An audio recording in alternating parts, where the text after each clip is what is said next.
the jump from the Vedas, the Shruti, which is the heard, received. Um, I spoke about how the Vedas were not written, they were heard, they were received. The Ramayana is smriti, which means remembered.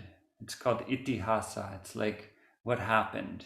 It's like, things that happened and things, stories that people have passed down over time. So there's a jump here from this kind of symbology, symbolic hymns, to basically like a story. Ramayana is called Adhikavya, the first poem.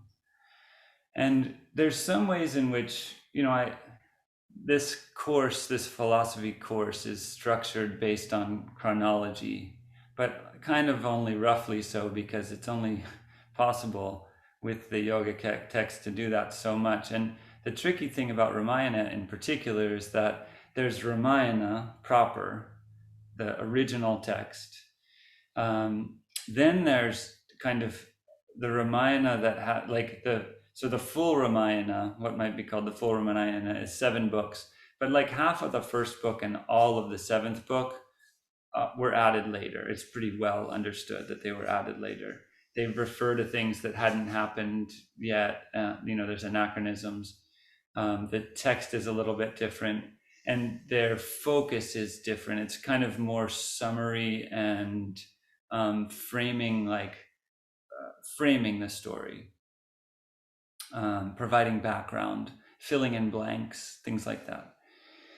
So then there's that. Then there is Ramacharita Manasa and Tulsi Das, and this is like 1400s. There's a resurgence. Ramacharita Manasa is basically a retelling. So there's several different retellings of the Ramayana in different dialects that are, there's a Tamil version, there's a Tulsi Das wrote in Awadhi, which is a variant of Hindi. And then there's like folk stories that are related to the Ramayana that are just everywhere. And so there's the Ramayana itself, and then there's all this cultural and spiritual life that has emerged from it. And you could say the same about the Upanishads. So the Upanishads themselves, you can read the actual original Isha Upanishad, and then you can read a million different commentaries on them, or stories or elucidations. And so, it's Ramayana is positioned here first as the first kind of thing after the Vedas, but when I talk about Ramayana, it includes all of this other content that came over the course of thousands of years. And the way that the Itihasa and the Puranas, which we'll talk about in a few weeks, are thought about in India, or in the context, in their relationship to the Vedas, is that they spell out these symbols. The Vedas are hard to understand. The Rig Veda, Samhita, very hard to understand. Even the Upanishads, it takes some time to, you have to read them all and read them in context and compare them with each other and understand the underlying philosophical framework. And especially when you get into the Vedic Samhita, the symbols are very obscure. The words mean lots of different things. You really have to devote a lot of time and intention to understanding them and kind of getting the deeper meaning. But the stories encapsulate that deeper meaning and provide it in a way that is, you can tell it to a child and they're going to understand the gist. And the same is true for the Puranas, like I said, which we'll talk about later. The Ramayana comes at least, nobody really knows when it was written.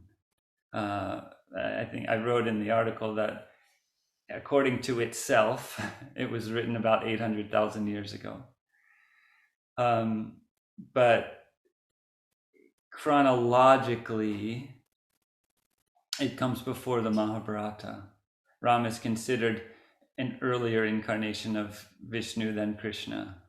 And so in that sweep of things, there's like Ramayana, then Mahabharata. And then there's like, there's stories about Shiva in the Ramayana that are also in the Puranas. So then there's the tangle. Then, it's not really possible to isolate one thing before another in a very strict linear way. But we've lost the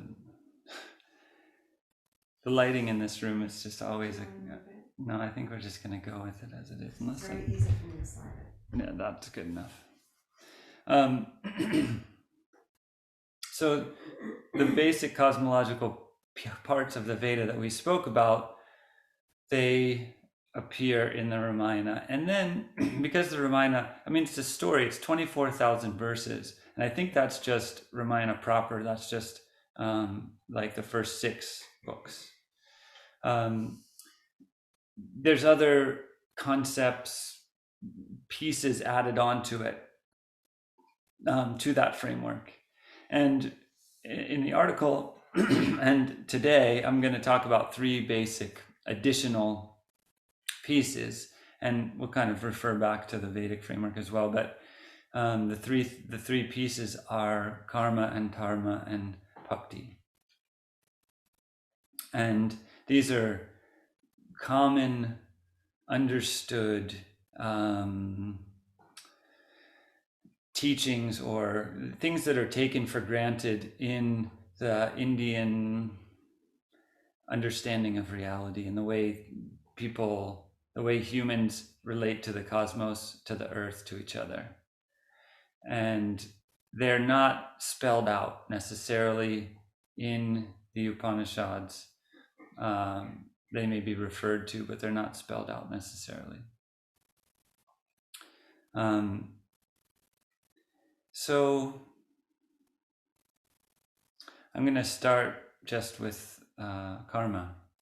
Karma is a word that in modern, well, especially in modern yoga, but even in, you could say karma to anybody really, and they're going to have some idea. It's going to trigger an idea in their mind. Now, a lot of times what people think about today when they are in the modern West, when they think about karma, is like punishment, like they had it coming. Karma is going to come and get you. And there's this kind of like this smiting of the Lord. In its real sense, karma is much more about balance. And it's much more about love than about smiting or getting back or judgment or punishment.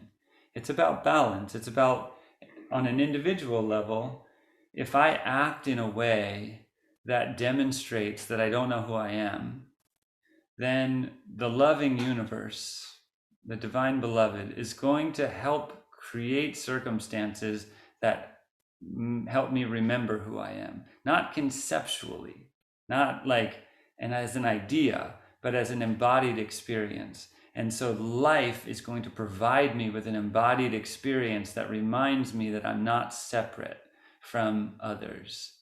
There's an example in the Ramayana early on. Dasharatha is Ram's father. And, I don't know how much to say. Maybe it'll help just to give a quick overview of the Ramayana for those of you who have no idea, haven't had any contact with it.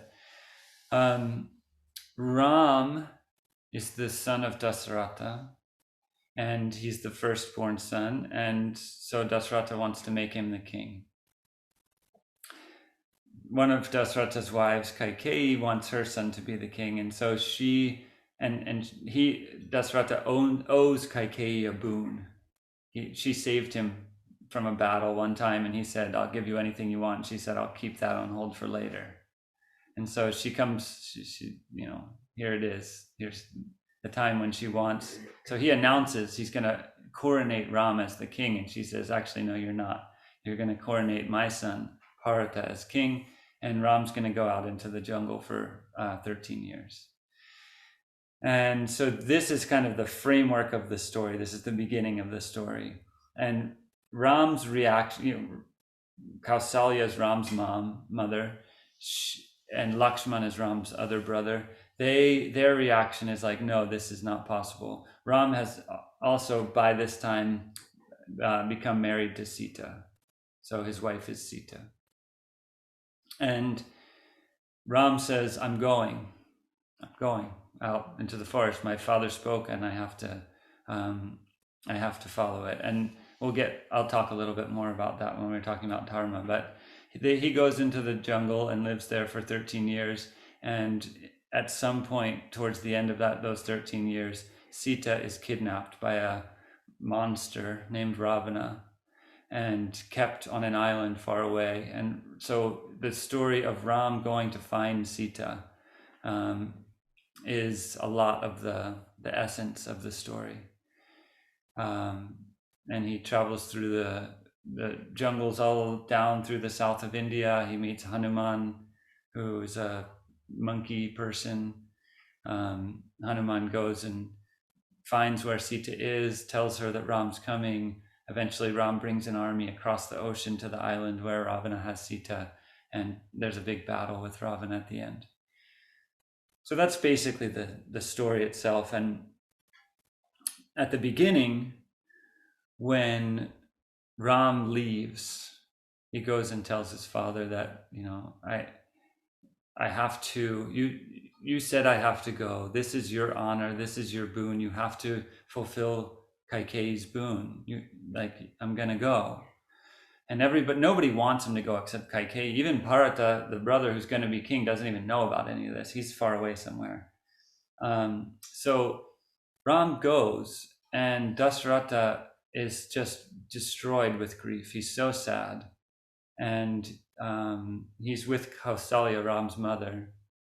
And he tells her this story that long ago, he was in the forest and he was hunting. And he saw something that he thought was an elephant. And so he shot it.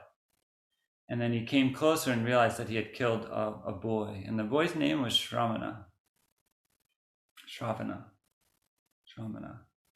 I can't remember, actually.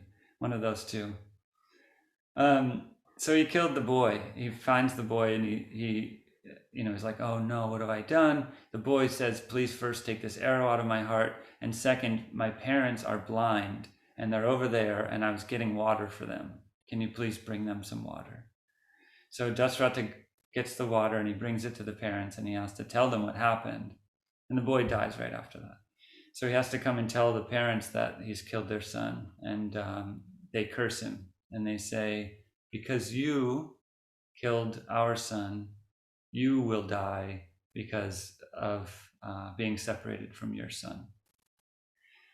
And so this is the kind of manifestation of karma in this context, is there was an action that Dasharatha committed, and even it wasn't an intentional action. He didn't mean to kill this boy. He didn't understand all the dynamics of it, but he engaged in the world in a way that created this terrible situation. And so he is being brought into, there's like a balance that happens. There's a allowance for him to experience the depth of what he did in a very personal way. And it is easy to see that, to transpose or to superimpose punishment onto that. He did this thing, he caused a consequence, now he has to experience that consequence. But in the sense that we are, like, who we actually are is one with everything, with the cosmos, with the earth, with every other person, with every other thing. This oneness, if there's an experience that I have or that I participate in, that in which I'm separate from the suffering of someone else, if I'm separate from anybody in any way, the circumstances of life that are bringing me forward are always going to bring me into the experience of wholeness and build a bridge across that experience of separation. And this principle of karma doesn't just operate within one lifetime. And so there's other stories. There's a story about Sita that that she, in a previous incarnation, was harmed by Ravana. And so Ravana is the monster who eventually kidnaps her and keeps her at his palace and tries to make her his wife.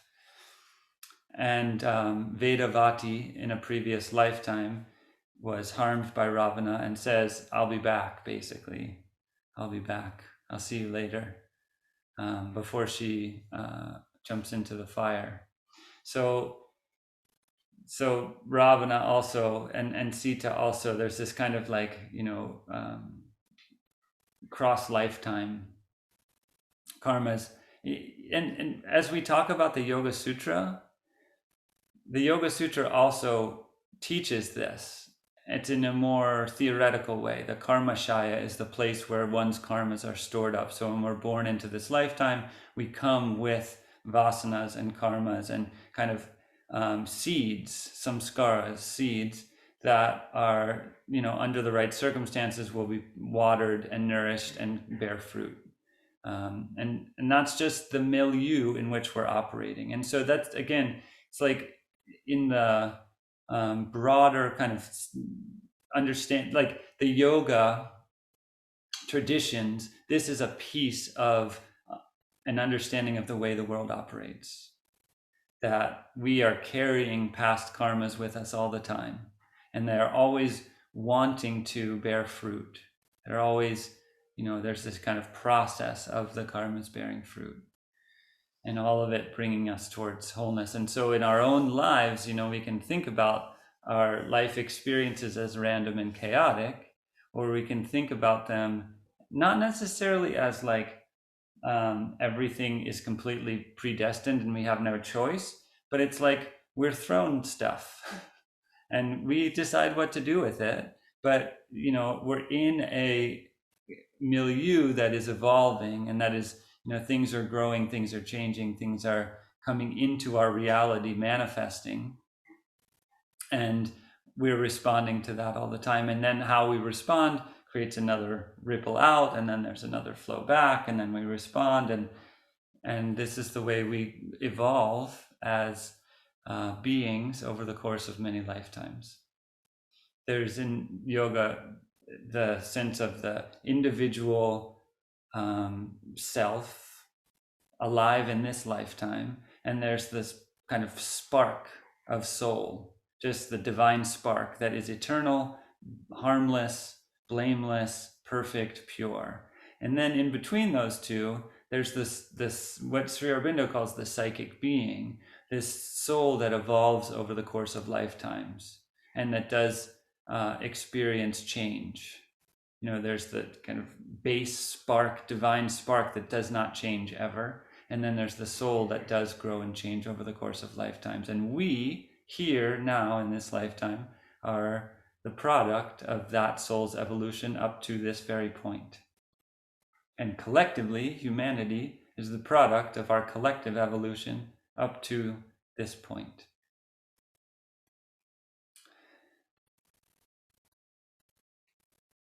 There's probably more I could say about karma, but I'll leave it there for now. Karma, basically, the word means action in a simple way.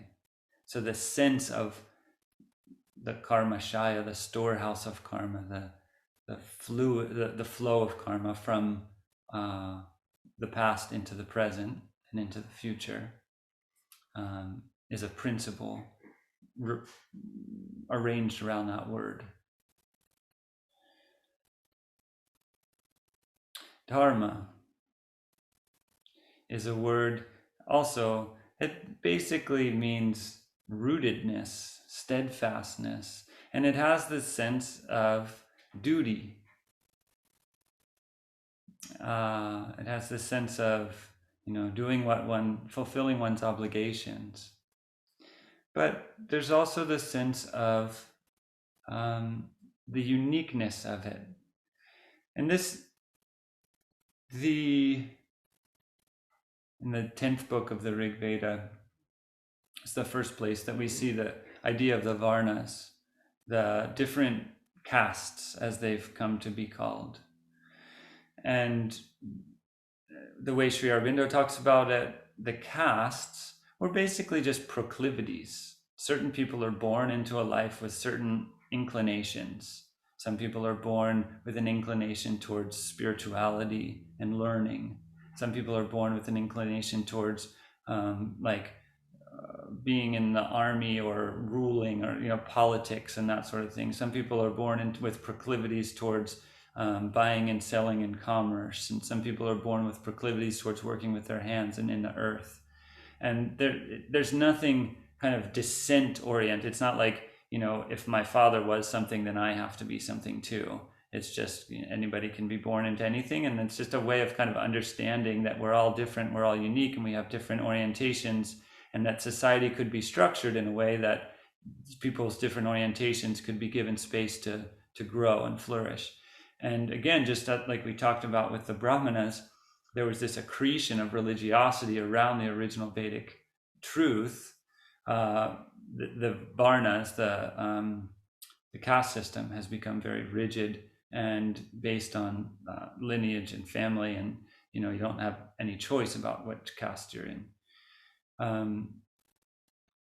So Dharma has been historically in India and in general understood in the context of caste, that each caste has its own duty, and the right thing to do is to do the duty of one's caste, as opposed to do the duty of one's unique soul qualities as they have manifested. It's another way of looking at it, so that each person would have a Swadharma, and this is getting into the Bhagavad Gita a little bit, but Swadharma that is unique to them, that the soul desires within a given lifetime to express itself through a certain prism of qualities, and that would be one's dharma within that lifetime. Dharma, in a general sense, also has this sense of right versus wrong. And interestingly, Sita, I mentioned this morning, means furrow.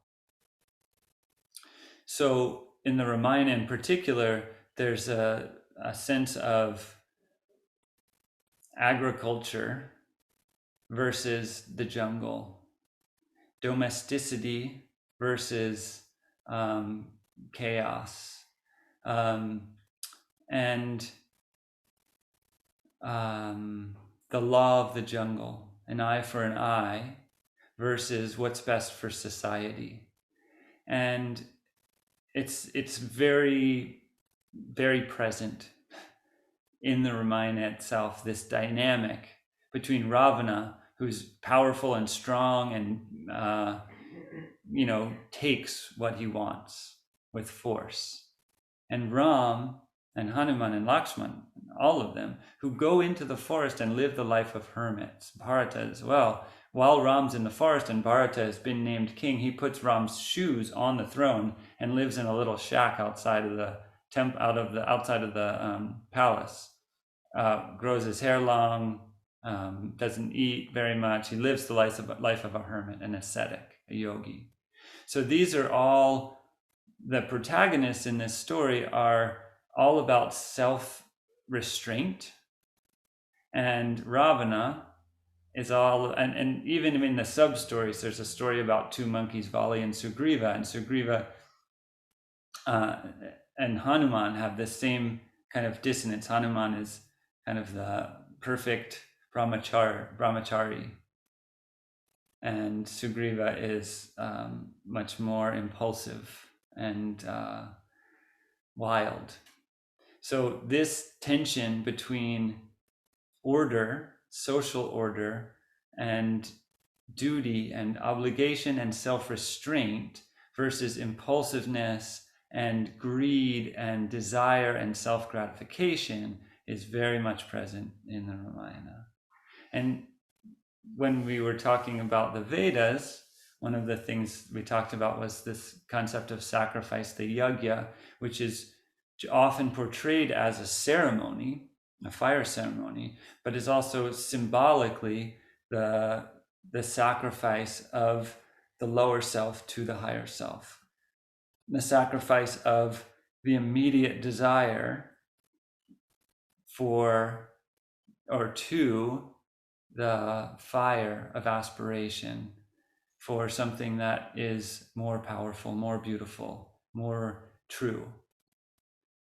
And the Ramayana, this tension between self-aggrandizement, self-gratification, and self-sacrifice, self-offering is entirely there.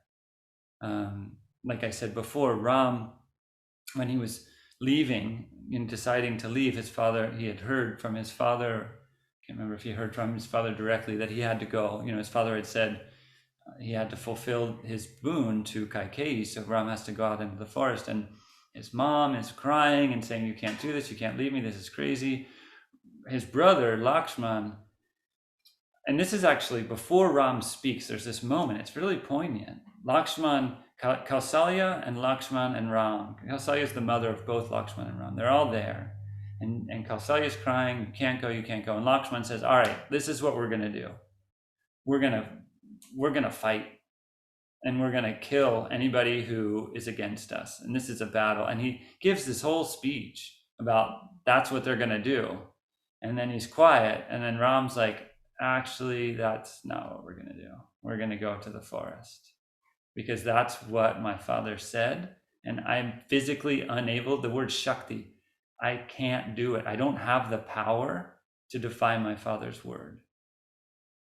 And so and there's some back and forth there, but that's Ram throughout. I have to do what is decreed. And there's also some sense in Ram that this is bigger than him, that this is bigger than a personal situation. And just going back to karma for a moment, there's kind of an individual karma, and then there's the karma of the earth, the karma of a community, the karma of America, the karma of India, the karma of a family, the karma of any kind of particular group. And so the karma of a collective isn't necessarily dispersed equally. Sometimes one or more people will take on a larger portion of that karma. And in Ramacharita this is very spelled out. Tulsidas spells this all out very clearly, that he says the earth cried out to the divine and said that I can bear the weight of all the mountains and all the oceans, but the way that humans are treating each other is just breaking my heart. I can't stand it. Can you please come down to earth and do something about it? And the divine says, yes, I'll come and incarnate as Ram and bring healing to the earth. And so there's this sense, even in Tulsidas's version, the one who tells Kaikeyi that she needs to, go and cash in her boon now and make Ram go out to the forest is Saraswati, the divine mother of speech, the divine mother incarnated as word. So it's like this all has to happen. And in the original Ramayana, Ram seems to have some inclination that this is divinely ordained. This is bigger than just like him following his father's word. While that's part of it, it's also he has a sense that there's a bigger agenda here. And so he follows his Dharma, and he follows it spotlessly. And it's one thing to say Ram is Vishnu and he's perfect and he's the divine and he's, but he suffers. It's clear in the story that he suffers, especially when Sita is taken from him and he doesn't know where she is. His heart is broken and he longs for her. And there's the poignancy of that human experience of being separated from that, from the beloved. So he goes through that, he endures that, and he remains true to his Dharma throughout, even in the midst of not knowing, in the midst of confusion and delusion and, separation. He remains true to his Dharma, his calling. And that's the other sense of the word Dharma. It's like calling rather than duty. Duty has this sense of like, I should do this. I don't really want to do this, but I should. But then the word calling, has a different feeling to it, a different underpinning to it. What am I called to? The fulfillment of a calling is the greatest fulfillment that is possible for a human. And so there's joy in it, and there's kind of exaltation in the fulfillment of a calling. Karma are the circumstances that bring one towards one's essential self. Dharma as the self, it's like Dharma is the path, and karma is the all the obstacles and all the things that are on the path. In some ways, Dharma is the kind of movement towards the fulfillment of one's essential being. It's the purpose of one's life, whereas karma are the circumstances, what seems like interferences, the limitations, the all the framework, the landscape that brings one's dharma forward. The third principle, or the third thing I want to mention here, is bhakti. Tactile, intentional devotion is really brought. The Ram's story is brought into a devotional context by Tulsidas in Ramacharita Manasa and in the other bhakti stories around Ram. So again, this is thousands of years after the original Ramayana, anywhere between 800,000 and 5,000 or 3,000 years after the original Ramayana. Tulsidas wrote this story, and the story is just dripping in bhakti. Every word of it is so infused with devotion and love. It's incredible. It's an incredible story. And it's a poem, it's a song, it's a story. Ramacharita Manasa means the holy lake. Manasa is a lake in the Himalayas, the lake of the acts of Ram, and Tulsidas invites us to take a dip in the lake. So it's not like a story in the sense of some narrative that you have to remember and learn and understand. It's like, just take a dip in it. Reading it, being in it, being around it is an experience in itself. And the Hanuman Chalisa that I sang at the beginning here is also by Tulsidas. And it's a kind of a friend of the Ramacharita Manasa. But even in the original Ramayana, there is bhakti. Hanuman is devoted to Ram. Ram is devoted to Sita. Sita is devoted to Ram. Lakshman is devoted to Ram. Ram is devoted to Lakshman. There is a profound devotion that's just not spelled out as much as it is in the later text. And bhakti is like, also, in the West, I think in the modern West, we have this complicated relationship to devotion and reverence, and we think of it as something like, well, when I go to church, they tell me that I should be devotional, and it's this like should attached to it. But reverence and devotion, like God demands our reverence, God demands our devotion. But devotion, it's the natural relationship of a part to its whole. Your cells of your body, your liver, your heart, your fascia are devoted to you. They are devoted, otherwise you would just fall apart. They are committed, they exist for the purpose of keeping you alive, keeping the homeostasis, keeping you together. Your ligaments exist to hold you together. Your heart exists to pump blood throughout the body. So there is devotion in that. And in our scientific thinking, our kind of imaginary, I like to call it science, there's this like magical thinking that there's no love in the heart or in the functioning of the liver. Magical thinking. How could the liver exist and do its job without love? It's ridiculous. But science, in its hubristic way, says, and by science I don't mean anything of it. The scientific method is incredible and entirely central to yoga. By science I mean the dogmatic fundamentalist religion of materialism that's been imposed upon the scientific method and become its own religion. It washes the devotion out of everything. Gravity, of course, is a force with the calculation and all that stuff. Gravity is also the earth holding you against her. It's the devotion of the earth to you. The functioning of your body is the devotion of your body to you. So when Hanuman is devoted to Ram, he's not giving anything up. He's not like losing. He may be sacrificing something, but he's not losing anything. What he's gaining is his natural heart's relationship to his beloved. And it's the same for us when we orient ourselves with devotion towards the earth, which is the mother of all life here within itself, everything that we see as life now.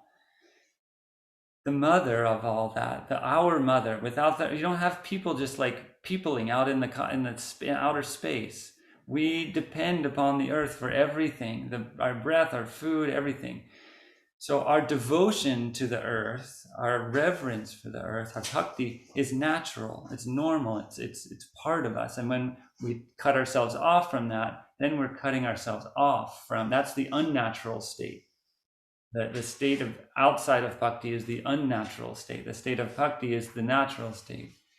And it's the same for our relationship to the divine. It's the same for our relationship to any collective that we're a part of, and any other person that's a part of the collective of humanity. So this is the essence of bhakti. And Hanuman in India culturally is seen as the kind of the first, the example, the exemplar of bhakti. His devotion to Ram is so profound. And Hanuman's story, when he was really young, he went up and tried to eat the sun because he thought it was a mango. And Indra smote him down because we can't have people eating suns because it'll cause lots of problems for everybody. So Indra threw a thunderbolt or his discus or something, probably a thunderbolt, at Hanuman. It hit him. He fell to the ground. He broke his jaw. His name has something to do with broken jaw. And when he woke up, so he was lying there, and everybody thought he was dead. And his father Vayu said, Vayu is the heir. He withdrew, and he said, "Fine, you're going to kill my son. I'm going to withdraw. Nobody can live." And so all the devas came running, and they convinced Vayu to come back. And so Vayu said, "I will come back if you bring Hanuman back to life." So like, okay, fine. Hanuman can live, everybody can live, all right. But then they're all like, but he can't just go eating the sun. And so they said, he has to forget who he is. He has to forget that he can jump all the way up to the sun and grab the sun. He has to forget that he can make himself super big and super small, and that he has all these powers. He has to forget. And until the time when it's needed, until the time when his powers are needed. So Hanuman forgets, and it's his devotion to Ram. He's sitting on the edge of the ocean, and there's a sense that Sita's on the other side of the ocean on this island, and he's sitting there. And the other Varnas, his other friends are there, and they're like, "I think you can jump across." And he's like, "I can't, I don't know. I'm just this regular old person. There's nothing really I can do." But he wants so badly to help Ram, and he sees Ram's pain, and he's devoted to Ram. And so he just jumps off this cliff, and he flies across the ocean. And there's some adventures that happen along the way, but eventually he makes his way to the island. And it's that devotion that empowers him to remember who he is. And there's a great deal of exaltation and kind of joy in that remembering of Hanuman. Sita's devotion to Ram is manifested in her fidelity. When with Ravana, Ravana's got palace and all kinds of riches, and he's beautiful, and he plays music, and he wants her to be his wife, but she says, "No, I'm going to remain faithful to Ram."